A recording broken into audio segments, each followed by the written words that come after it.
How's it going, everybody? So as you know, I love my Lamborghini Huracan. I've driven it over the past 5,000 miles almost every single day. It's the best Lamborghini that has ever been made.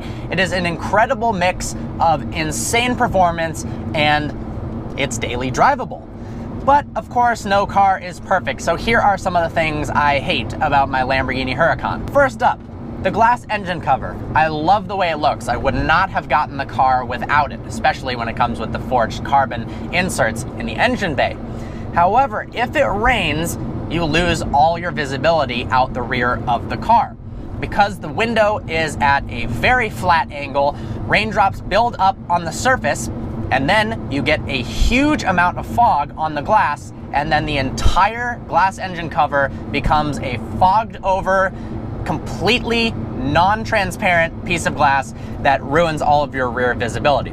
So if you are driving in the rain, you actually cannot see out the back of your car whatsoever. You can look out the side view mirrors, but obviously that's not ideal. Now, you could, in theory, remedy this by not getting the glass engine cover. The problem is that version has these slats on it that severely reduce visibility as well. So obviously, go with the glass engine cover, but driving the car in the rain, you have no visibility. Now, some people might say, why would you be driving your Lamborghini in the rain? That's a fair point, but I live in Michigan and the weather changes at an instant. There was this awesome car show. People brought out incredible cars, Ferrari F40, Bugatti, GT40s, and all of a sudden, boom, flash flood.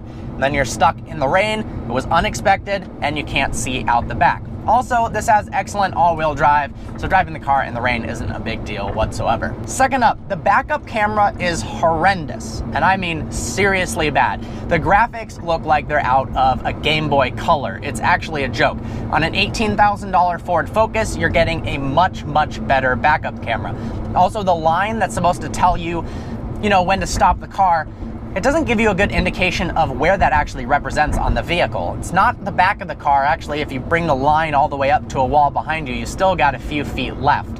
So it's pretty annoying. This is my least favorite part about the backup camera. If you're backing out of a spot and you turn the steering wheel all the way to pull out and make a turn, the bottom spoke of the steering wheel, it's a little bit bulky. It's got the selection for Strada, Sport, and Corsa, completely blocks the backup camera.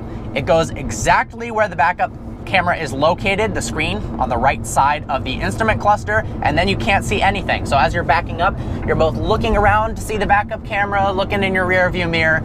Of course, you can do it the old-fashioned way, but nowadays, especially with limited visibility cars like a supercar, Lamborghini Huracan, having a backup camera is really great. You can put the backup camera into full screen mode so that the steering wheel doesn't block it all the way. However, when it's in full screen, the horrible graphics are just enlarged and they become even more embarrassing. This part of the car is actually kind of dangerous. There's a cubby here underneath the center console area for extra storage space. Seems like a great place to put your phone, right? So you set your phone down there, but the problem is the lip, the little edge that's supposed to keep whatever you put in there in place, is not tall enough. So if you slam on the brakes, you go around a turn quickly, I mean, it's a Huracan, you're gonna drive it fast, your phone can shoot into the footwell right underneath your brake. That actually happened to me. Some stuff, my wallet, my phone, went underneath the wheel well, underneath the footwell, and I could barely stop the car. It was terrifying. Also, now there's a biker in the middle of the road not paying any attention. Thank you. Yes, I am behind you. You do not own the road. I am faster. Goodbye. Seriously though, that could have been remedied so easily. Just make the little indent a little bit deeper and then stuff wouldn't fly out all over the place. I can't even use that. You've got small little pockets here on the side, but the storage space in this car is extremely limited. Which brings me to my next point. The Lamborghini Gallardo, a car I had before this, actually had slightly more storage space than the Huracan. In the front, we've now got 150 liters of storage space, which is basically nothing. In layman's terms, it is like a big watermelon, or 2 backpacks with barely anything in it, or some microfiber towels and 2 quick detailer sprays, and I don't know, a camera. That's about all you can put in it. So why is this a big deal? Well, there's things called rallies. I love participating in rallies.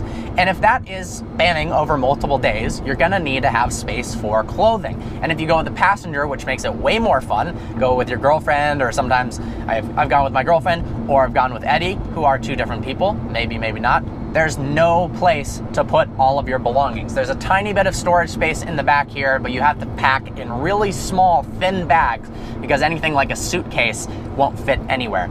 If you want to pick someone up from the airport, they're basically going to have to put it on their lap. When I went on a rally, I had to store a lot of my stuff in my buddy's GTR. So if you've got somebody driving behind you in a Rolls-Royce Phantom or something, then you're all set, but otherwise, storage space is abysmal. In comparison, the Ferrari 488 has 230 liters of storage space. That's over 50% more. Of course, it's rear-wheel drive, so you don't have all the drivetrain components up in the front, but that means you can actually store real things. Would I take a 488 over this because it has more luggage space? Absolutely not.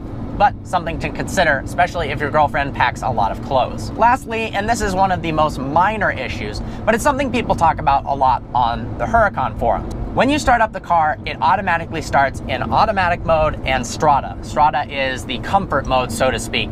It's got very limited throttle response, everything is really smooth. It's very boring, and I never drive the car in that setting.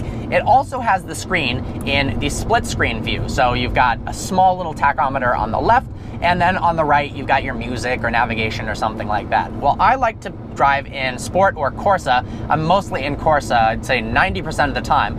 And then I like to be in the full tachometer mode. I think most people driving a Huracan would do that as well. This is a driver's car. You don't really need half your instrument cluster taken up by Chris Brown's latest song information here.